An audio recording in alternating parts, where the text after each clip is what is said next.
Нови предлози од власта до опозицијата во преговорите за законот за јавно обвинителство.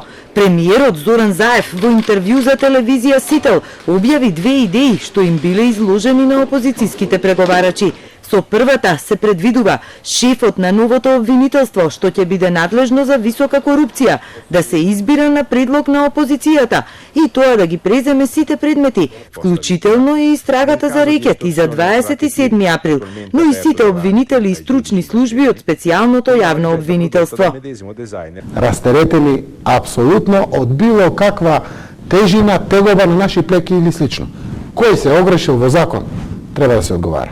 Во такви околности, предлогот е висше обвинителство, односно обвинителство за гонење на висока корупција, да дојде шефот на предлог на опозицијата. Парламентарно мнозинство да го избера, на крајот го верификува Советот на обвинители.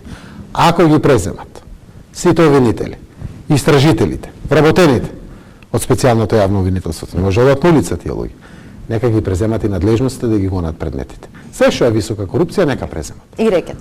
И рекет. И сите предмети во државата. Тука спаѓат и 27 април настаните. Се, ама да ги преземат и обвинителите. Зошто? Цената е да не застарат овие предмети. Да има кој да ги застапува. Да не се уништат тие предмети и слично. Нема што да се плашиме ние од рекет или од било кој. Рекет на крајот истрагата ќе покаже кој што е инволвиран внатре.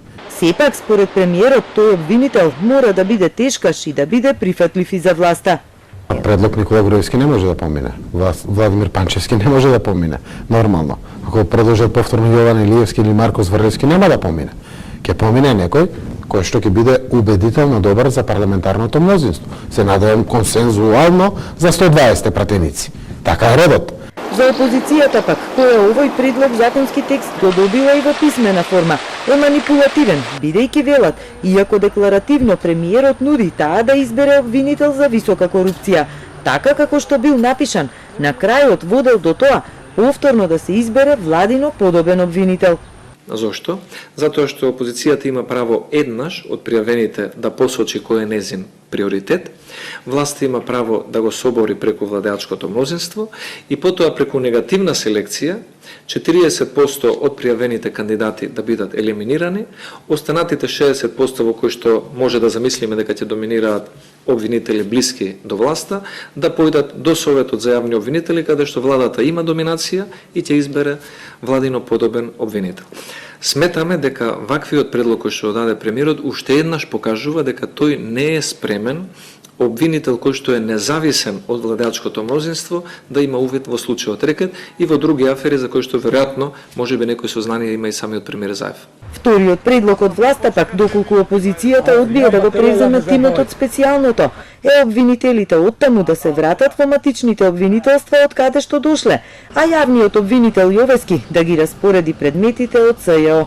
Сушност, обезбедувањето на иднината за овие предмети е црвената линија од која власта тврди нема да отстапи во преговорите. Опозицијата пак планира по разрешувањето на специјалната обвинителка Јанева до власта да испрати контрапредлози, но смета дека таа купува време, бидејќи како што велат очигледно не им се брза да ја изгубат контролата врз обвинителството.